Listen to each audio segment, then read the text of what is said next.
Student, आज मैं आप लोगों के लिए जो है नस्ट इक्वेशन और उससे रिलेटेड प्रॉब्लम यहाँ पे सॉल्व करेंगे। ठीक है, इससे पहले वाले लेक्चर्स में मैंने डिस्कस किया था आपको इलेक्ट्रोड पोटेंशियल निकालने के लिए जो है मतलब ई नॉट सेल रिएक्शन निकालने के लिए, और आज हम बात करेंगे नस्ट इक्वेशन से रिलेटेड जो है ईएमएफ ऑफ द सेल की बात करेंगे। तो ईएमएफ ऑफ द सेल यानी electrode potential of the cell कैसे हम निकालेंगे, तो इसमें हम लोग सबसे पहले बात करेंगे बच्चों एक जनरल आइडिया नस्ट इक्वेशन का मैं आपको लिख दे रहा हूँ, फिर उसको वन बाय वन करके अलग अलग तरीके से डिस्कस करता हूँ। जैसे मैं नस्ट इक्वेशन पहले सभी बच्चे लिखेंगे E cell equal to E not cell minus 2.303 RT by NF log product concentration upon reactant concentration, product concentration upon reactant concentration. यह एक जनरल फॉर्मूला है जो आप याद रखेंगे, कहीं भी आप इसको अप्लाई कर सकते हैं अगर आपको EMF of the cell calculate करना है।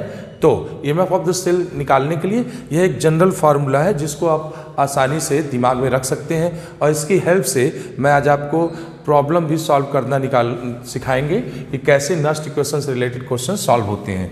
देखिए इसमें सारी चीज़ें आप समझ लीजिए। पहले ये R क्या है, गैस कांस्टेंट है, N क्या है, नंबर ऑफ इलेक्ट्रॉन ट्रांसफर्ड है, F क्या है, फैराडे कांस्टेंट है। अच्छा, वन फैराडे कांस्टेंट जो है, वन फैराडे क्या है, amount of electricity carried by 1 mole electron, amount of electricity carried by 1 mole electron.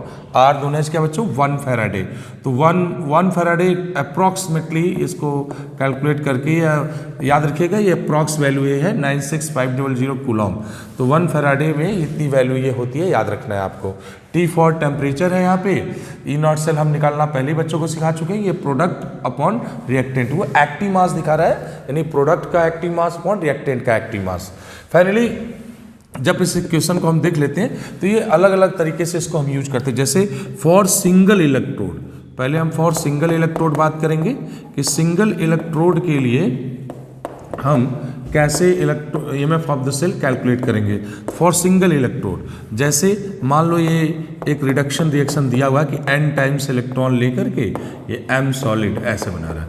किसी भी सॉलिड का कंसंट्रेशन यहाँ पे हम लोग यूनिटी में लेते हैं। ठीक है, तो प्योर सॉलिड की कंसंट्रेशन हम लोग यूनिटी में ले लेते हैं, और ये मान लीजिए एक्वस फॉर्म में है। अब इसके लिए मान लीजिए हम नस्ट इक्वेशन लिखने जा रहे हैं फॉर सिंगल इलेक्ट्रोड, तो हमारा वो क्या हो जाएगा बच्चों, ई सेल इक्वल टू हो जाएगा E not cell minus 2.303 RT by NF log product का कंसंट्रेशन अपॉन रिएक्टेंट का। तो सॉलिड का क्या हो जाएगा 1 और रिएक्टेंट का हो जाएगा Mn प्लस, जो भी दिया रहेगा यहाँ हम इसको रख लेंगे। तो इस तरीके से देखिए सिंगल इलेक्ट्रोड के लिए इक्वेशन आपका बन के तैयार हो गया। अब अगर इसमें जो वैल्यू दी रहेगी उससे रिलेटेड हम क्वेश्चन सॉल्व कर लेंगे। ठीक है, अगर मान लो यही इक्वेशन हम 25 डिग्री सेंटीग्रेड या 298 केल्विन पे अगर हम इसको सॉल्व देखना चाहें तो वो क्या हो जाएगा बच्चों, एट 298 केल्विन और 298 केल्विन और 25 डिग्री सेंटीग्रेड। तो यही सेम रिएक्शन जो है एट 25 डिग्री सेंटीग्रेड और 298 केल्विन, ये क्या हो जाएगा बच्चों आपका, ये हो जाएगा ई सेल इक्वल टू, सारी वैल्यूज अगर हम यहाँ पे रख दें, जैसे 2.303, उसके बाद R की वैल्यू 8.314, T की 298 केल्विन, यहाँ N तो जो भी होगा नंबर ऑफ इलेक्ट्रॉन ट्रांसफर्ड, और F की वैल्यू मतलब फैराडे कांस्टेंट जो वैल्यू है। तो ई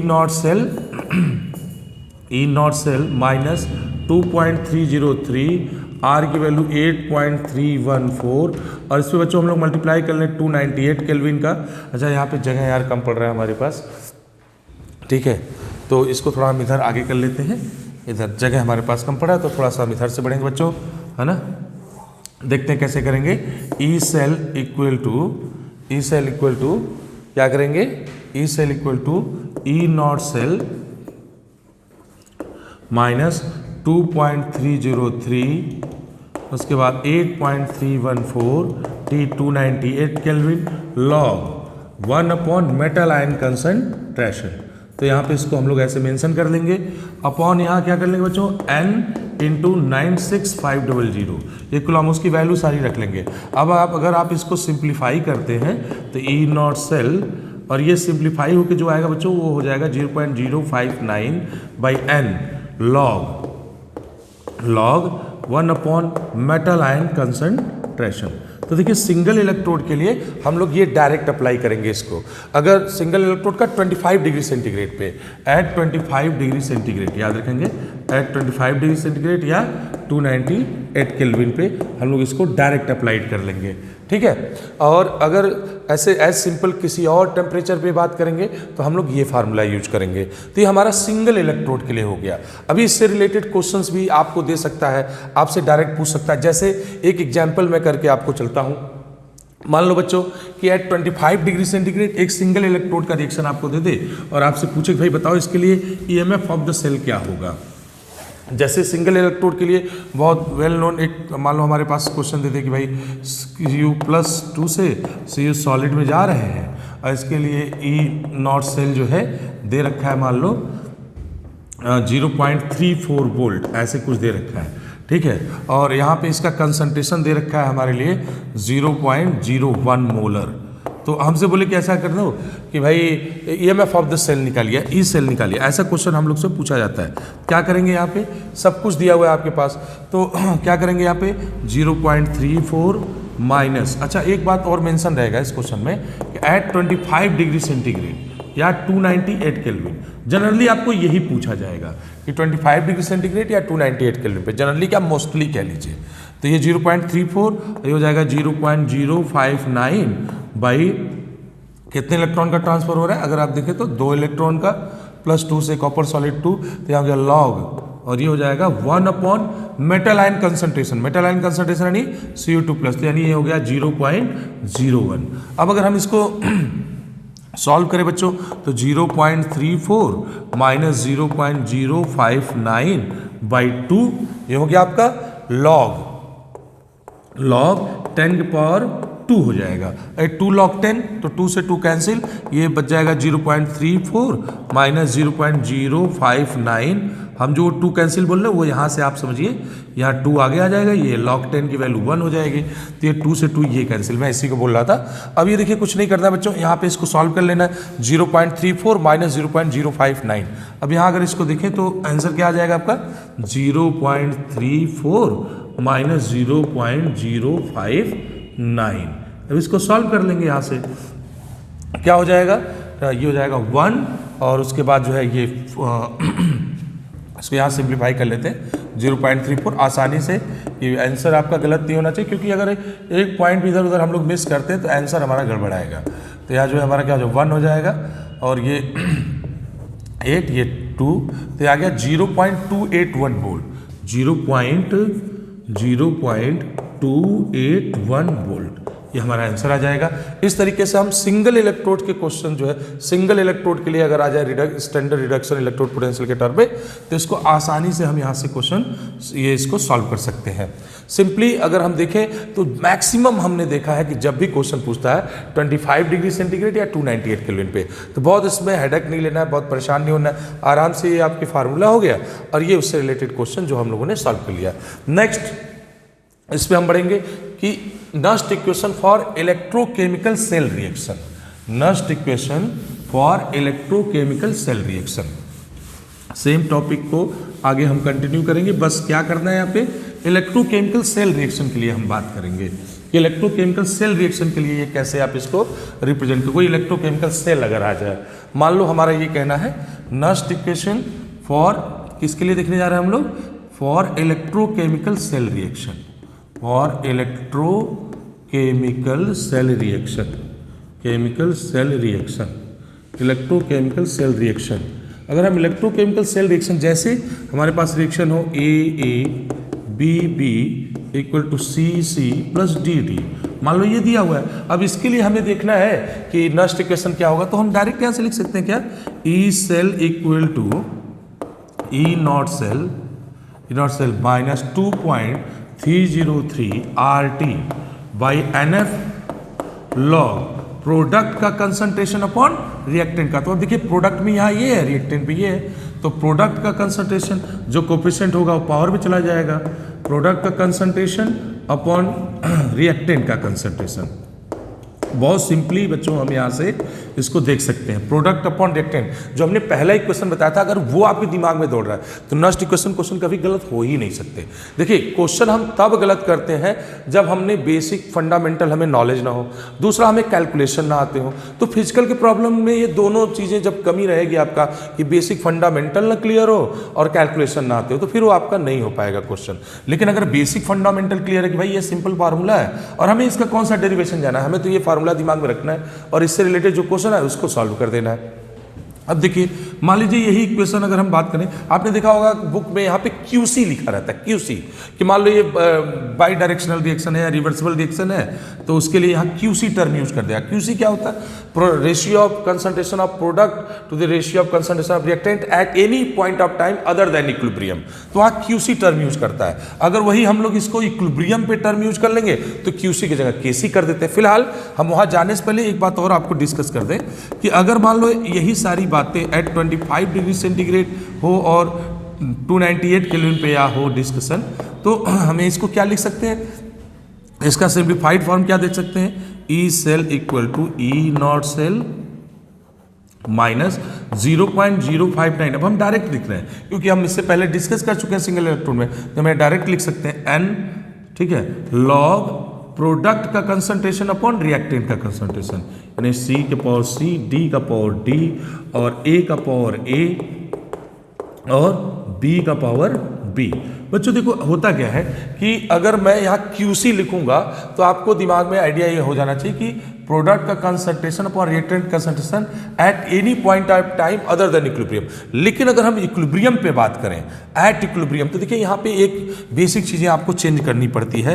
एट इक्विलिब्रियम अगर यही रिएक्शन हम बात करें इसी रिएक्शन के लिए, मतलब सॉरी इसी सेल इक्वेशन इसी इक्वेशन के लिए, एट इक्विलिब्रियम अगर हम एट इक्विलिब्रियम बात कर रहे हैं, इक्विलिब्रियम पे अगर हम देखना चाहें तो भाई देखो एट इक्विलिब्रियम एक बात समझ लो, जितना पोटेंशियल इधर से इधर चेंज होगा रिएक्टेंट से प्रोडक्ट का, उतने प्रोडक्ट से रिएक्टेंट का चेंज होगा। तो at equilibrium E cell become zero, E cell क्या हो जाएगा? जीरो। अब एट कभी कभी ऑब्जेक्टिव में हम देखते हैं यही क्वेश्चन पूछ के कंपटीशन में चला जाता है, लेकिन कंपटीशन हो चाहे बोर्ड का पेपर हो, भाई देखिए फंडामेंटल तो जो है वो है, फंडामेंटली आप उसमें कोई परिवर्तन नहीं कर सकते, कोई फंडामेंटल चेंज नहीं कर सकते। तो एट इक्विलिब्रियम क्या हो जाएगा? E cell zero. अब अगर ई सेल जीरो हो जाएगा तो हम क्या लिख सकते हैं इसको? ये इक्वेशन हमारा चेंज होकर क्या हो जाएगा? E not cell equal to बच्चों यहाँ अगर यहाँ जीरो कर दे तो ई नॉट सेल ये वैल्यू इधर जाके क्या हो जाएगी? या डायरेक्ट एक बार लिख ही लेते हैं, चलिए जीरो इक्वल टू क्या हो जाएगा? E not cell minus 2.303 RT by NF log यहाँ क्या हो जाएगा? KC मतलब इक्विलिब्रियम कांस्टेंट। अगर हम इसको इक्विलिब्रियम पे बात करें तो हम वहाँ क्या लिख सकते हैं? KC। तो अब ई नॉट सेल, अब यहाँ इधर नेगेटिव है इधर जीरो, इसको भेजेंगे तो क्या हो जाएगा? ये पॉजिटिव। तो ये रिएक्शन आपका, ये इक्वेशन क्या हो जाएगा? E not cell equal to 2.303 RT by NF log KC। तो एट इक्विलिब्रियम ये हो जाएगा। अगर अब इसको हम अगर इसी इक्वेशन को हम लोग 25 डिग्री सेंटीग्रेड या 298 केल्विन पे देखना चाहे तो क्या हो जाएगा? एट 25 डिग्री सेंटीग्रेड और 298 केल्विन अगर हम इसको देखना चाहें तो क्या हो जाएगा?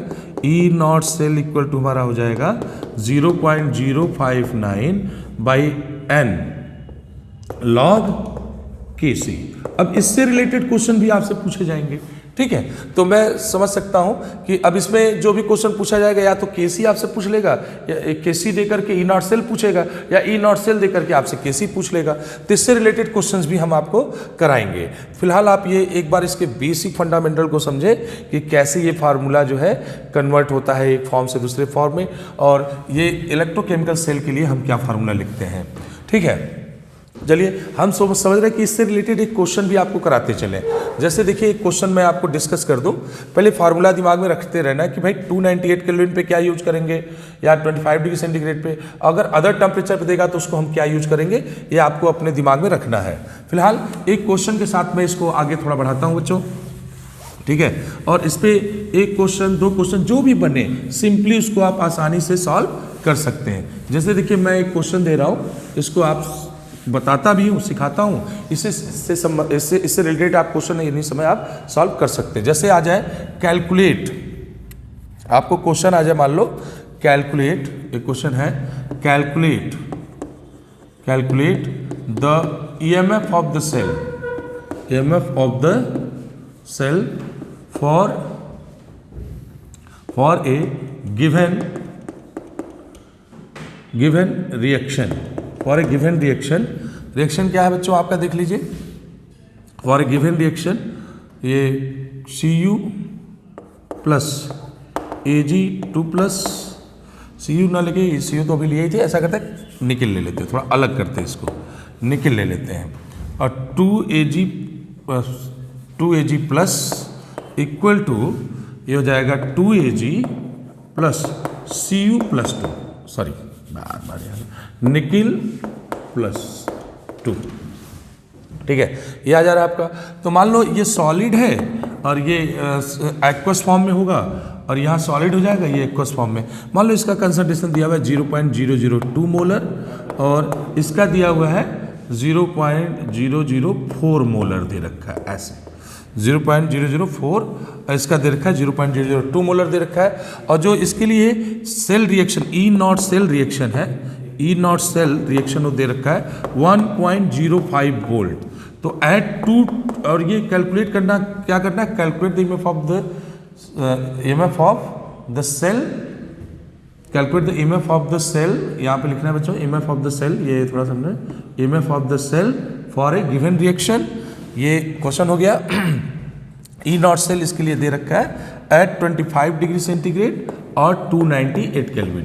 थोड़ा क्वेश्चन डायरेक्ट लिखते बच्चों ना, तो थोड़ा लिखने में इधर उधर हो जाता है, लेकिन क्वेश्चन यही है, calculate the EMF of the cell for a given reaction, और कंडीशन ये है। अब इसके लिए आपको जो है EMF of the cell suppose करें कैलकुलेट करना है, कुछ नहीं करना है यार इसमें, डायरेक्ट अगर हमें EMF ऑफ द सेल निकालना है यानी E सेल निकालना है, तो E0 सेल दे रखा है हमारा 1.05 वोल्ट, हम इसको डायरेक्ट यहाँ ले लेंगे, माइनस 0.059/2। देखिए 2 इलेक्ट्रॉन का ट्रांसफर हो रहा है यहाँ पे, 2 इलेक्ट्रॉन का, यहाँ पे 2 इलेक्ट्रॉन ये गेन कर रहा है, और यहाँ 2 इलेक्ट्रॉन का ये क्या कर रहा है, निकल लूज कर रहा है, ये हो गया। अपॉन लॉग प्रोडक्ट का कंसंट्रेशन अपॉन रिएक्टेंट का, तो प्रोडक्ट में हमारा क्या है, निकल है ये, तो निकल मतलब 0.004 अपॉन, इसके बाद हो जाएगा सिल्वर आयन कंसंट्रेशन, वो भी स्क्वायर, Ag+2 का क्या है स्क्वायर, क्योंकि कोफिशिएंट इसका 2 है यहाँ पे, तो यहाँ हो जाएगा 0.002 का क्या स्क्वायर कर लेंगे, ठीक है। ये समझ रहे हैं, निकल ion concentration upon silver ion concentration का स्क्वायर। एक बात और समझना है कि सॉलिड जो है उसका क्या ले लेंगे 1, तो इसलिए हमने देखो प्रोडक्ट में सॉलिड दिया था, प्रोडक्ट में इन दोनों का लेंगे तो सॉलिड का यूनिटी कंसंट्रेशन हो जाएगा, जिसको हमने यहाँ मेंशन नहीं किया। अगर रिएक्टेंट में आएंगे तो यहाँ निकल सॉलिड है, इसका कंसंट्रेशन यूनिटी में लेंगे, जिसको हमने यहाँ मेंशन नहीं किया। बाकी अब क्या करना है बच्चों, इसको सॉल्व करना है, सिंपल। अब आपको कैलकुलेशन अगर आता है तो हमें लगता है कि ये बहुत आसान क्वेश्चन हो जाएगा आपके लिए।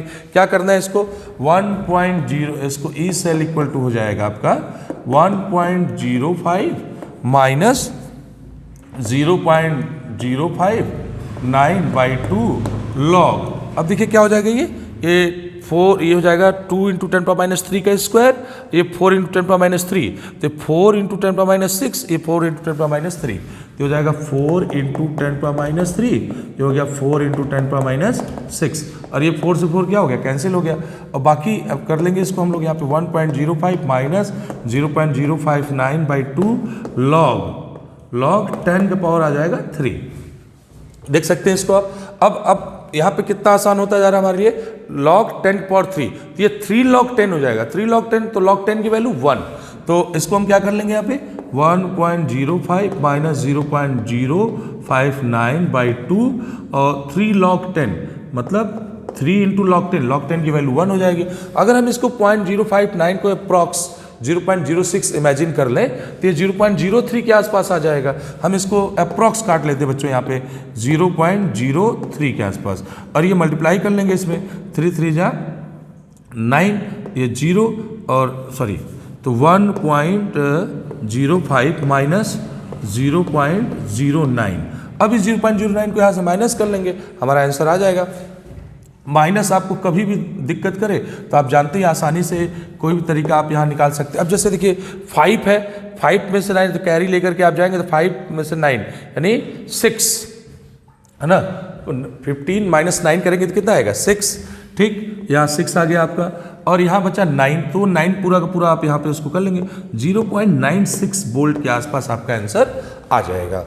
तो ये रहा नस्ट इक्वेशन, पहले मैंने बताया, फिर नस्ट इक्वेशन से रिलेटेड क्वेश्चन। अच्छा, क्वेश्चन भी जो हमने लिया एकदम पहले सिंपल फॉर्म में लिया कि आपको आसानी से हर बात समझ में आ जाए। मैं फिर से एक बार इसको रिप्रेजेंट कर देता हूँ, कुछ नहीं करना है बच्चों। अगर ऐसे क्वेश्चन जब दिए जाएँ तो देखिए ये प्रोडक्ट में और ये रिएक्टेंट में, नस्ट इक्वेशन में 25 डिग्री सेंटीग्रेड पे 298 केल्विन पे क्वेश्चन और आसान हो जाता है।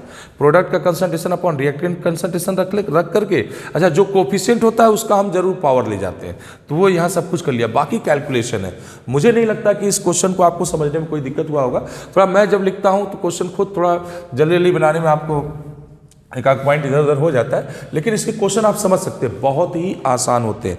नस्ट इक्वेशन बहुत ही आसान होता है नस्ट, और ऐसे क्वेश्चन जब आ जाए तो खुश हो जाना चाहिए कि कुछ नहीं है इसमें, लॉग का कॉन्सेप्ट क्लियर है, कैलकुलेशन आना चाहिए, आपका लग जाएगा। तो देखिए लॉग एंटी लॉग के क्वेश्चन जब आते हैं इसमें तो थोड़ा आपको लगता है कि यार ये बड़ा कॉम्प्लिकेटेड टॉपिक है, लेकिन होता नहीं है ये कॉम्प्लिकेटेड। जबरदस्ती हम इसको कॉम्प्लिकेटेड बना लेते हैं सोच करके कि नस्ट इक्वेशन, कुछ नहीं है नस्ट इक्वेशन में। आप देख सकते हैं, मान लो नस्ट इक्वेशन यही, कभी कभी आप देखते हो कंसंट्रेशन सेल लिख के आ जाता है कि कंसंट्रेशन सेल क्या है। कंसंट्रेशन सेल से आप क्या समझते हैं? अच्छा, मैं इसमें लॉग एंटी लॉग का भी कॉन्सेप्ट आज आपको थोड़ा सा बता के जाऊंगा कि आप उसको आसानी से कभी भी यूज करके अपने क्वेश्चन को सॉल्व कर सकते हैं। जैसे मैं थोड़ा बात कर लूँ कंसंट्रेशन सेल के लिए, फॉर इलेक्ट्रोकेमिकल सेल रिएक्शन हो गया। अब इसी इलेक्ट्रोकेमिकल सेल रिएक्शन में ही आ जाए, मान लो कि कंसंट्रेशन सेल की क्या होता है। कंसंट्रेशन सेल के लिए आप नस्ट इक्वेशन कैसे लिखेंगे? कंसंट्रेशन सेल क्या होता है, या कंसंट्रेशन सेल के लिए नस्ट इक्वेशन आप कैसे लिखेंगे? तो ये बच्चों टॉपिक बड़ा आसान हो जाता है। देखिए कुछ नहीं है, आप मैं जो कह रहा हूँ बस उसको सुन लेना है और ये टॉपिक आपके लिए आसान हो जाएगा। कंसंट्रेशन सेल, देखिए कंसंट्रेशन सेल का मतलब होता है ऐसा इलेक्ट्रोकेमिकल सेल जिसमें कैथोड और एनोड दोनों सेम एलिमेंट का बना हो। जब कैथोड और एनोड्स एक ही एलिमेंट के बने होते हैं बच्चों, तो वो उसको हम बोलते हैं कंसंट्रेशन सेल। अब क्वेश्चन ये होता है कि सर अगर हम एक ही एलिमेंट के कैथोड एनोड दोनों बना लेंगे तो ईएमएफ कैसे जनरेट करेंगे? तो याद रखिएगा, in concentration cell EMF are generated by changing the concentration of electrolyte. उसको मैं आपको ऐसे समझाता हूं। देखिए अगर एक कैथोड और एनोड एक ही एलिमेंट के बन जाएंगे बच्चों, तो आप ईमानदारी से बताइए, जब एक ही एलिमेंट के बन जाएंगे तो ई नॉट सेल इक्वल क्या होता है? E naught C minus E naught A, यानी standard reduction electrode potential of cathode minus standard reduction electrode potential of anode. अब सेम एलिमेंट के बन जाएंगे तो ये क्या हो जाएगा? जीरो, क्योंकि पोटेंशियल तो सेम है, स्टैंडर्ड इलेक्ट्रोड पोटेंशियल सबका, तो क्या हो जाएगा? जीरो हो जाएगा। अब यानी कि ई सेल जीरो था किसके लिए? इक्विलिब्रियम पे इलेक्ट्रोकेमिकल सेल के लिए, और ई नॉट सेल किसके लिए जीरो हो गया? कंसंट्रेशन सेल के लिए। यानी जब हम कंसंट्रेशन सेल की बात करेंगे तो ई नॉट सेल क्या ले लेंगे? जीरो ले लेंगे, पहली बात। अब अगर इसको जीरो लेंगे तो इसमें ईएमएफ या ई सेल हम कैसे लिखेंगे? ई सेल हो जाएगा हमारा zero minus 2.303 RT by NF log product concentration upon क्या बच्चों? Reactant concentration. Product concentration upon reactant concentration.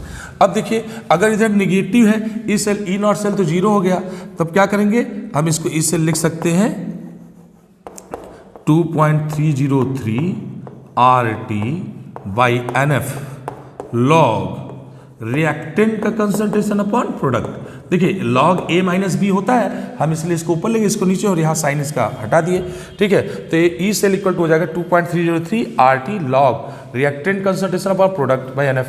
अब यही मैं बता रहा था आपको कि कंसंट्रेशन सेल में जब एक ही एलिमेंट का कैथोड एनोड दोनों बन जाएगा तो उसमें हम पोटेंशियल कैसे जनरेट करेंगे? तो मैं यही बात आपको पहले यही बोला कि the cell in which cathode and anode both made up of same element are known as concentration cell, है ना। In concentration cell EMF are generated by changing the concentration of electrolyte. तो देखिए अब हमें ई सेल अगर EMF generate करना तो क्या करेंगे? इसके कंसंट्रेशन को अगर चेंज करेंगे तो हमें ई सेल जनरेट हो जाएगा हमारा।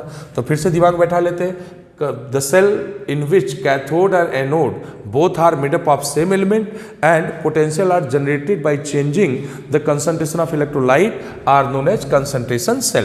तो ये concentration cell हो गया। अब अगर यही बात मैं 25 डिग्री सेंटीग्रेड पे करूं, एट 25 डिग्री सेंटीग्रेड या 298 केल्विन पे अगर मैं बात करूं, 298 केल्विन, तो ये क्या हो जाएगा बच्चों? ये हो जाएगा आपका ई सेल इक्वल टू अब यह सारी वैल्यूज अगर हम रख दे तो क्या हो जाएगा? ये E cell equal to 0.059 by N log reactant का कंसंट्रेशन अपॉन प्रोडक्ट का कंसंट्रेशन। तो सिंपली आप देखिए ये इक्वेशन आपका जो है ये हो जाएगा क्या? E cell equal to 0.059 by N log product reactant का कंसंट्रेशन अपॉन प्रोडक्ट का कंसंट्रेशन।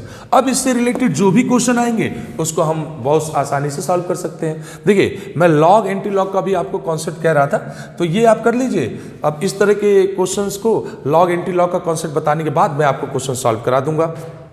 फिलहाल मैं समझ सकता हूं कि आप सोच रहे होंगे सर एक ही बार में सारे क्वेश्चंस कैसे लेंगे? नहीं, आप स्टेप बाय स्टेप करिए। देखिए मैं छोटा छोटा लेक्चर आपको रिकॉर्ड करके दे रहा हूँ, आप उसको आसानी से रिवाइज करते रहिए, एक एक फार्मूले को देखते रहिए। फिर इससे अभी हम क्या करेंगे कि अभी आपको ये सिखा रहे हैं, इसके बेसिक फंडामेंटल सिखा रहे हैं। बेसिक फंडामेंटल सिखाने के बाद मैं इससे एक दिन पूरे इलेक्ट्रोकेमिकल सेल में मिसलेनियस क्वेश्चन का एक बना लूँगा लेक्चर, वो आपको और आसानी से, अगर आप सारे फार्मूले पढ़े होंगे, सारे बेसिक फंडामेंटल आपको क्लियर होंगे, तो हम सभी क्वेश्चन आपको डिस्कस कर लेंगे। लेकिन जाते जाते मैं एक छोटी चीज़ और बता दे रहा हूँ, बस वो आप दिमाग में थोड़ा रख लेंगे, लॉग और एंटी लॉग का कॉन्सेप्ट। तो इससे रिलेटेड जो भी क्वेश्चन आएंगे आप बहुत आसानी से कर रहे होंगे, और अगले लेक्चर में मैं उसको और आसानी से और आपको रिप्रेजेंट करने की कोशिश करूंगा। जैसे मैं सिर्फ आपको दो यहाँ डिस्कस कर दें, उसको लिख लेंगे आप, एक ऐसे लिखेंगे लॉग, यहाँ लिखेंगे एंटी लॉग। मैं यहाँ पे लॉग बेस 10 की बात कर रहा हूँ, ये दिमाग में रखना है, लॉग बेस 10। जैसे मान लो लॉग 1 है तो लॉग 1 की वैल्यू क्या होगी? 0, और एंटी लॉग 0 की वैल्यू क्या ले लोगे? 1। देखिए अप्रॉक्स लॉग की क्वेश्चन को थोड़ा अप्रॉक्स जाने की कोशिश करेंगे। अब लॉग 2 की वैल्यू होती है 0.3010, हम 0.3 ही लेंगे, 0.3010 होता है, लेकिन हम अपने कन्वेंस के लिए कि हम आसानी से समझा सके आपको, हम इसको 0.3 ही ले रहे हैं, जबकि वैल्यू होती है 0.3010। तो एंटी लॉग 0.3 हम लगभग ले लेंगे क्या? 2। अब इसी तरह मान लो लॉग 3 आ जाए तो 0.4771 होता है, तो हम ले लेंगे 0.48 ले लेंगे अपने कन्वेंस के लिए। और 0.48 क्या हो जाएगा हमारा एंटी लॉग? ये हो जाएगा 3। देखिए 0.4771 होता है, लेकिन हमने इसको मान लिया 0.48 के आसपास, ठीक है। अब मान लो log 4 आ जाए तो log 4 का 0.6 और एंटी लॉग 0.6 की वैल्यू अप्रॉक्स हम लोग ले लेंगे 4। अप्रॉक्स ही चलते बच्चों, थोड़ा बहुत ये कई बुक में मिलेगा कि एंटी लॉग 0.6 की वैल्यू 3.92 दिया हुआ है, 3.94 दिया, तो एकदम परेशान नहीं होंगे क्योंकि लॉग एंटी लॉग का टेबल लेके तो कोई बैठा नहीं है। तो ये आसानी से अगर आपको करने तो ये थोड़ा आइडिया लेके यहाँ से लगाया जा सकता है। जैसे log 5 का 0.69 होता है, लेकिन हम 0.7 लेंगे, एंटी लॉग 0.7 ले लेंगे हम 5 के आसपास। अपने कन्वेंस के लिए ऐसा हम कर रहे हैं। log 6 क्या हो जाएगा? 0.78 और एंटी लॉग 0.78 हम लोग ले लेंगे 6। एंटी लॉग 7 हो जाएगा हमारा 0.84 और एंटी लॉग 0.84 हो जाएगा हमारा 7। log 8 हो जाएगा हमारा 0.9 और ये हमारा हो जाएगा 0.9, एंटी लॉग ले लेंगे इसका तो ये 8। इसी तरह log 9 की वैल्यू 0.98 के आसपास अप्रॉक्स, और एंटी लॉग 0.98 ऑलमोस्ट हम ले लेंगे 9, ऑलमोस्ट क्या यही लेंगे ये एंटी लॉग में इसको हम। और log 10 की वैल्यू 1 और एंटी लॉग 1 की वैल्यू 10।